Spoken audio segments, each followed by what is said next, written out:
Hello বন্ধুরা, রান্নায় হাতেখড়ি থেকে আমি লিজা বসন্তকালে নানা রোগের থেকে নিষ্কৃতি পেতে সজনে ফুলের একটা রেসিপি নিয়ে চলে এলাম। বিভিন্ন পুষ্টিগুণ সজনে ফুলে থাকার জন্য এটা শরীরের পক্ষে খুবই উপকারী। ঝটপট এই সিম্পল রেসিপিটা দেখে নিই। আজকে রেসিপির জন্য 200 গ্রাম সজনে ফুল বাজার থেকে আমি কিনে এনেছি। বাজারে অনেক সময় বাসি সজনে ফুলও বিক্রি হয়, তাই একটু দেখে টাটকা সজনে ফুলটাই কিন্তু আনতে হবে। আর যাদের বাড়িতে গাছ আছে তাদের ক্ষেত্রে তো আলাদা ব্যাপার। প্রচুর কাঠি থাকে এই ফুলের মধ্যে। একটা থালাতে ফুলগুলো ভালোভাবে ঢেলে নিয়ে বেশ খেয়াল করে একটু বেছে নিতে হবে। এবার এই সজনে ফুলগুলো ভালোভাবে জলে ধুয়ে নিয়ে তারপর ঈষদুষ্ণ গরম জলে কিছুক্ষণের জন্য একটু ভিজিয়ে রেখে দেব। জলটা ঈষদুষ্ণ গরম আছে, ধোয়া ফুলগুলো এর মধ্যে ভিজিয়ে রাখছি।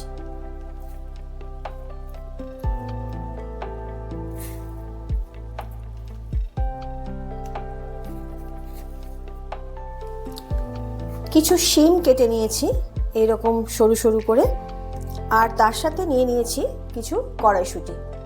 4-5 মিনিট পর ফুলগুলো থেকে জলটা ঝরিয়ে নিতে হবে। ফুলগুলো থেকে জলটা ঝরাতে দিলাম।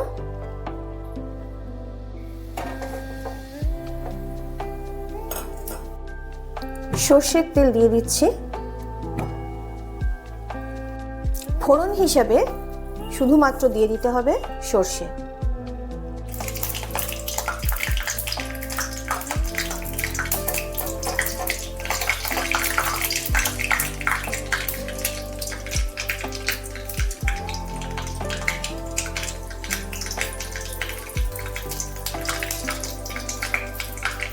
ফোড়ন ভালোভাবে হয়ে যাওয়ার পর কেটে রাখা শিম দিয়ে দিতে হবে।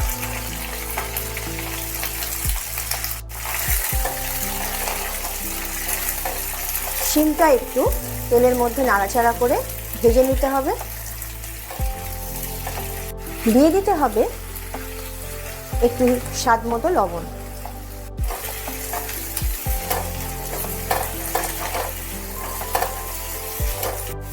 দু এক মিনিটের জন্য চাপা দিয়ে দিলাম।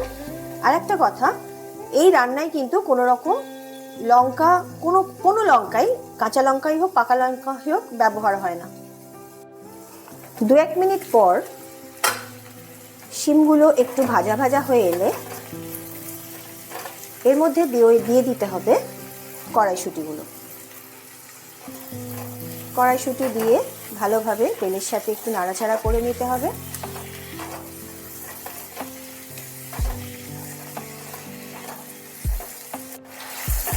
এই বসন্তকাল পড়লেই কিন্তু এই সজনে ফুল খাওয়াটা খুবই উপকারী। প্রত্যেকের ছোট বড় সকলের কিন্তু সজনে ফুল খাওয়াটা খুবই দরকার। আর এই রান্নাটা চেষ্টা করবে সর্ষের তেলেই করার। দিয়ে দিচ্ছি খুব অল্প পরিমাণে হলুদ। এবার ফুলগুলো দিয়ে দিতে হবে।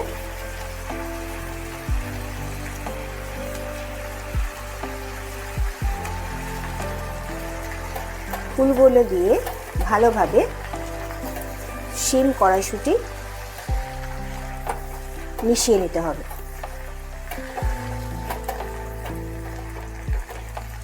এই রান্নাটা করতে কিন্তু খুবই অল্প সময় লাগে, আর গরম ভাতে বলো, রুটিতেও বলো, রুটি দিয়ে বলো আর কি, খেতে বেশ ভালো লাগে। এই সময় ফুল ভাজাটা কিন্তু খেতে খুবই ভালো লাগে।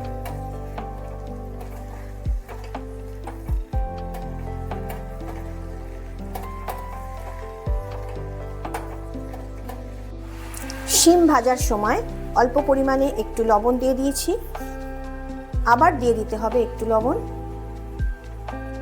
দিয়ে দিতে হবে সামান্য পরিমাণে মিষ্টির স্বাদের জন্য চিনি। চিনিটা অপশনাল, দিলেও পারো না দিলেও পারো। ফুলগুলোকে প্রথম দিকে আমি যখন দেখালাম জলে ভিজিয়ে নিতে হবে, কারণ ফুলগুলো না একটু কষা কষা লাগে। একেবারে ধুয়ে যদি কড়ার মধ্যে দাও ভাজার জন্য তাহলে একটু কষা লাগে, সেই জন্য গরম জলে কিছুক্ষণের জন্য ভিজিয়ে রাখলে কষা ভাবটা চলে যায়।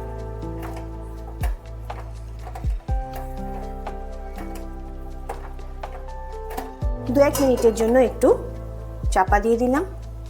2-3 মিনিট পরে অনেকটাই হয়ে গেছে, যেহেতু ফুলে জল ছিল তাও ঝরাতে দিয়েছিলাম, তবু জল বেরিয়েছে। জলটা শুকনো হয়ে গেলেই কিন্তু রান্না পুরোপুরি শেষ হয়ে যাবে, কারণ এতে আর কিছু দেওয়ার নেই। যেভাবেই খাওয়া হোক, এটা আমি আজকে তোমাদের যেটা দেখাচ্ছি সেটা হচ্ছে ফুল ভাজা। ফুল ভাজাটা আমরা এভাবেই খাই, আমি তোমাদেরকে ওই জন্য এভাবেই দেখালাম। তার মধ্যে কড়াইশুঁটিও থাকে, শিমও থাকে, আরেক রকম হয় চচ্চড়ি, আরেক রকম হয় বড়া, অনেক রকমের ভাবেই খাওয়া যায়। কিন্তু একটা ব্যাপার খেয়াল রাখতে হবে, এই ফুলের মধ্যে যাই হোক না কেন, যে রান্নাই হোক না কেন, বেশি মশলা কিন্তু দেওয়া যাবে না। বেশি মশলা দিলে কিন্তু ফুলের যে গুণ থাকে, সেই গুণাগুণটা আমাদের শরীরে যেটা লাগে, সেই জিনিসটা কিন্তু পুরোপুরি নষ্ট হয়ে যায়। যার জন্য এই রান্নার মধ্যে আমি কোনো রকম লঙ্কা ব্যবহার করলাম না। হয়ে গেল আজকে কড়াইশুঁটি শিম দিয়ে সজনে ফুল ভাজা।